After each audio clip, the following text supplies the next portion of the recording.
रत्नत्रय में सम्यक दर्शन पहले आता है और इसे मूल रूप से कहा गया है, बीज रूप से कहा गया है। सम्यक दर्शन आते ही ज्ञान सम्यक ज्ञान हो जाता है। फिर अनंतर क्षणों में चारित्र होता है। गुणों को पाने का ये क्रम है, लेकिन शास्त्रों का कथन है कि ये तीनों एक साथ भी हो सकते हैं। कोई जरूरी नहीं है कि सम्यक दर्शन सम्यक ज्ञान के बाद फिर अनंतर क्षणों में चारित्र होता है, क्रम है, लेकिन युगपत भी तीनों गुण रत्नत्रय के रूप में प्राप्त हो सकते हैं। इस रत्नत्रय में सम्यक दर्शन की बड़ी महिमा गाई गई है। सभी आचार्यों ने अपनी अपनी लेखनी से धर्म ग्रंथों में मिथ्यात्व को अकल्याणकारी शत्रु के रूप में माना है और सम्यक दर्शन को कल्याणकारी मित्र के समान माना है। एक को अपकारक कहा है, एक को उपकारक कहा है। मिथ्यात्व तीनों लोकों में और तीनों कालों में इस जीव का अकल्याण ही कराता है, भ्रमित करता है, सही रास्ते पर नहीं आने देता, सही कार्य नहीं करने देता। ये मिथ्यात्व का प्रभाव है और यह मिथ्यात्व इस जीव को अनादिकाल से संसार में भटकाए हुए है। सम्यक दर्शन समीचीन दृष्टि देता है, तत्व की सही सही पहचान कराता है।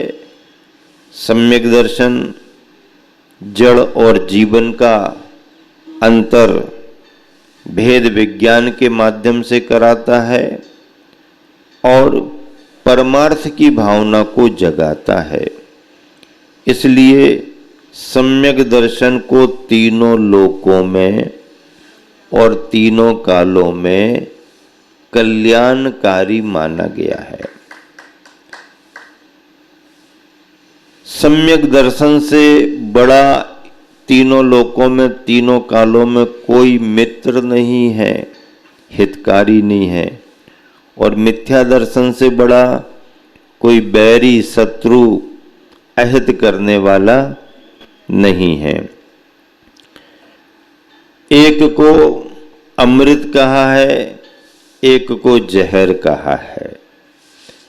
ऐसा दोनों में अंतर समझ करके भव्यात्मा के मन में जब लब्धियों की प्राप्ति होते होते परिणामों में करण लब्धि आती है, तो उस करण लब्धि में जब उसके अनिवृत्तिकरण परिणाम बनते हैं तो सम्यक दर्शन इसे प्राप्त हो जाता है। और ऐसे सम्यक दर्शन की महिमा को गाते हुए आचार्य शमंतभद्र महाराज ने बीज रूप कहा। जैसे बीज है तो अंकुर आएगा, पौधा बनेगा, वृक्ष बनेगा, फूल फल मिलेंगे। और अगर बीज ही नहीं है तो आगे का कुछ भी मिलना संभव नहीं है। बीज सम्यक दर्शन है, निर्वाण के फल अगर मिलेंगे चारित्र के वृक्ष में, तो उसका मूल बीज जड़ सम्यक दर्शन मानी गई है। सम्यक दर्शन को खेवटिया कर्णधार भी कहा है। कर्णधार का मतलब क्या? तारनहारा, पार लगाने वाला। खेवटिया कौन होता है? नाव को खेने वाला। नाव को खेने वाले का मतलब क्या है? नाव को सही सलामत उस पार लगा देने वाला खेवटिया कहलाता है। नदी भले ही कितनी बड़ी क्यों ना हो, नदी भले ही कितनी गहरी क्यों ना हो, नाव नई नहीं है तो कोई बात नहीं, पुरानी ही सही, जर्जर ही सही, काम चल जाएगा।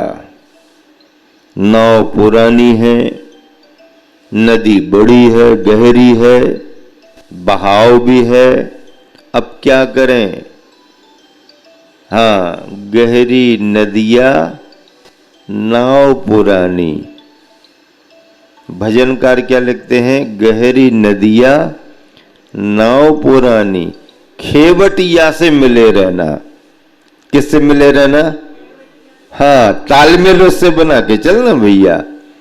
हाँ, अगर खेवटिया से तालमेल नहीं बनाया तो वो अच्छी साजी नाव में भी बिठाल के बीच में छोड़ देगा तो क्या करोगे? क्या करोगे तुम? वो बीच में ले जाकर के कह देगा भैया अब हमारे बस की बात नहीं है, तूफान आ गया, अब तुम देखो अपना, हम अपना देखते हैं। मामला बिगड़ जाएगा, जमेगा नहीं। गहरी नदियां, नाव पुरानी, खेवटिया से मिले रहना, कुछ लेना न देना, मगन रहना। यही जीवन का सार है। तो नदी भले ही गहरी हो, बड़ी हो, बहाव तेज हो, बहाव प्रतिकूल हो, नाव भी पुरानी हो, कमजोर हो, लेकिन खेवटिया अगर अच्छा मिल गया, नाविक अगर अच्छा मिल गया, तो फिर तुम्हें चिंता करने की जरूरत नहीं।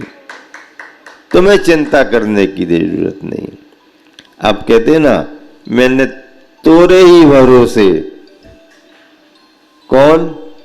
किसी को भी कह दो, आदिनाथ कह दो, शांतिनाथ कह दो, चंदा प्रभु कह दो, पारसनाथ कह दो, महावीर कह दो, लेकिन नाम कोई भी ले दो, पर क्या क्या रहे हो आप?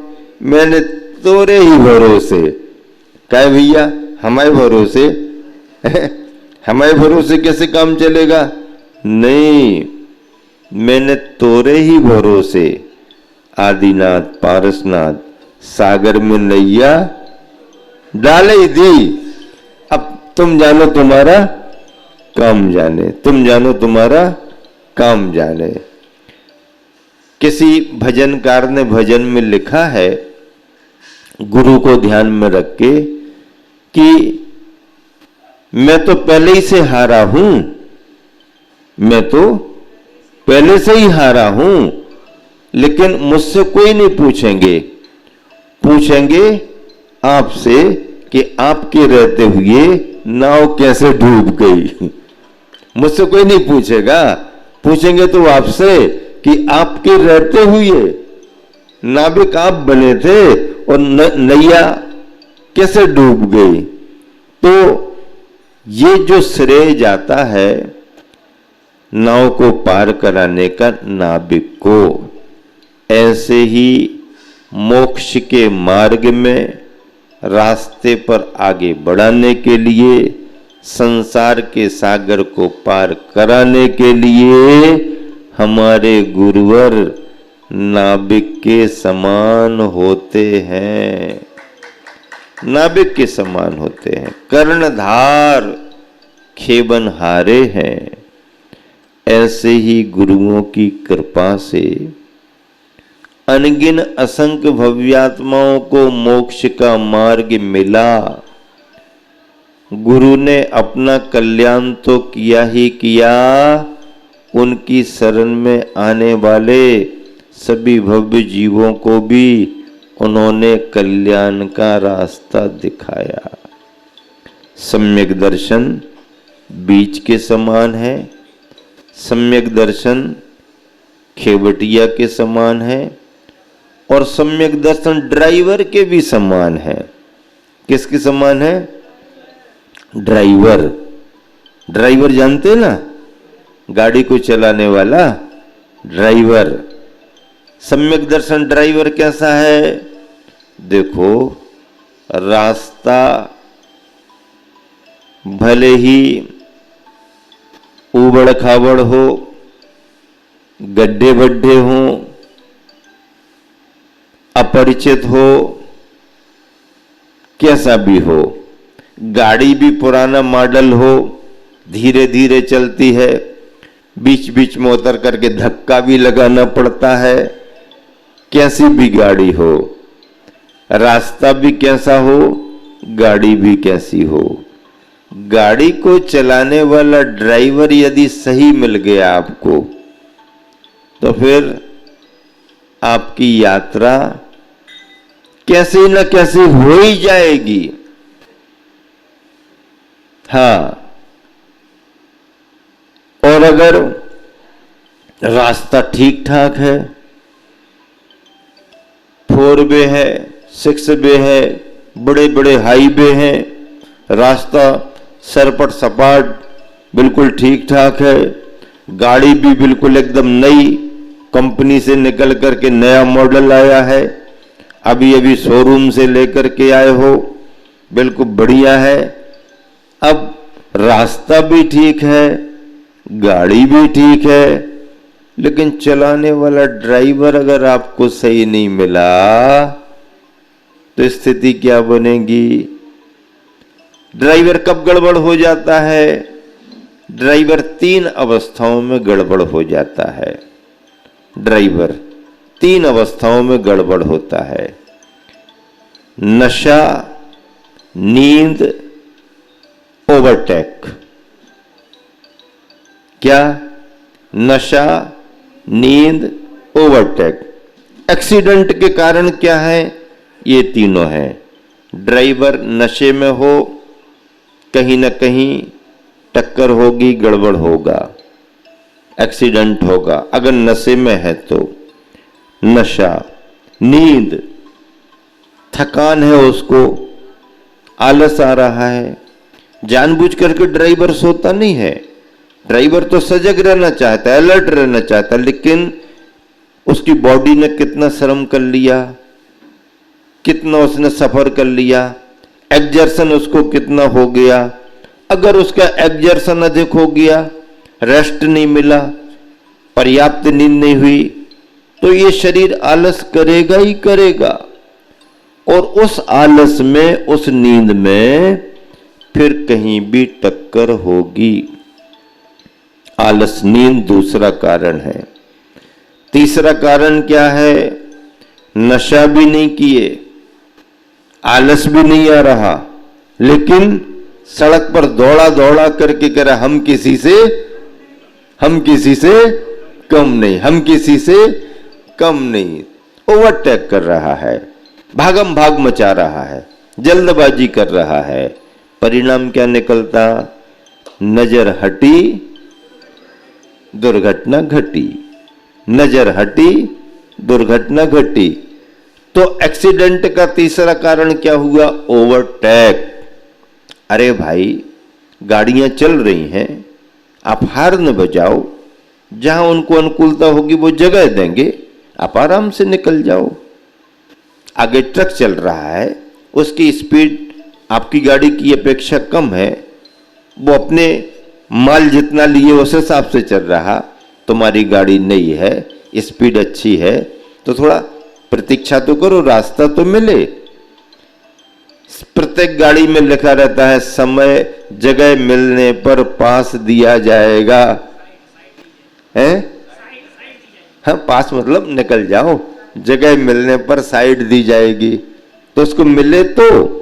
लेकिन ये है कि जल्दबाजी जल्दबाजी जल्दबाजी हम लोग बिहार करते हैं, इतनी सावधानी रखना पड़ती है, कितनी तेजी में, और कई बार इतना देखने में ऐसा आता कितनी लापरवाही में ड्राइवर गाड़ियां चलाते हैं और आगे आगे भागने की कोशिश में और तेज और तेज और तेज, और कभी कभी ओवरटेक कर रहा है और सामने ये नहीं देख पाया कि कौन क्रॉस कर रहा, कौन आ रहा जा रहा, पैदल वाला, एक्सीडेंट हो जाते हैं। तो एक्सीडेंट के कारण नशा, नींद और तीव्र गति ओवरटेक ये हो गए। अगर ऐसा ड्राइवर है तो तुम्हारी यात्रा सही सलामत होने वाली नहीं। अब ठीक ठाक चल रहे हो तो ड्राइवर की वजह से नहीं चल रहे हो, तुम अपने भाग्य की वजह से चल रहे हो। एक बार ऐसे ही हुआ, मंत्री महोदय बने, गवर्नमेंट आई, मंत्री बने, नए नए पहली बार मंत्री बने थे, उनको कार मिल गई, ड्राइवर भी मिल गया। ड्राइवर गाड़ी चलाता था, मंत्री महोदय पीछे बैठते थे। एक दिन मंत्री महोदय के मन में आया, जीवन में पहली बार तो कार मिली है, पहली बार तो ये सब मिला है, थोड़ा हम भी चला के देखें। तो उसने ड्राइवर से कहा, ए ड्राइवर, आज कार हम चलाएंगे। नए नए मंत्री ने अपने ड्राइवर से कहा, रे ड्राइवर, आज कार हम चलाएंगे। क्या कहा मंत्री ने? नए नए मंत्री ने अपने ड्राइवर से कहा, रे ड्राइवर, आज कार हम चलाएंगे। तो ड्राइवर बोला, तो हुजूर फिर हम उतर जाएंगे गाड़ी से, हुजूर फिर हम उतर जाएंगे। अब ड्राइवर और क्या बोला, अरे कार चला करके तो देखिए, आपकी तबीयत बहल जाएगी। कार चला करके तो देखिए, आपकी तबीयत बहल जाएगी। ये कार है, सरकार नहीं जो भगवान के भरोसे चल जाएगी।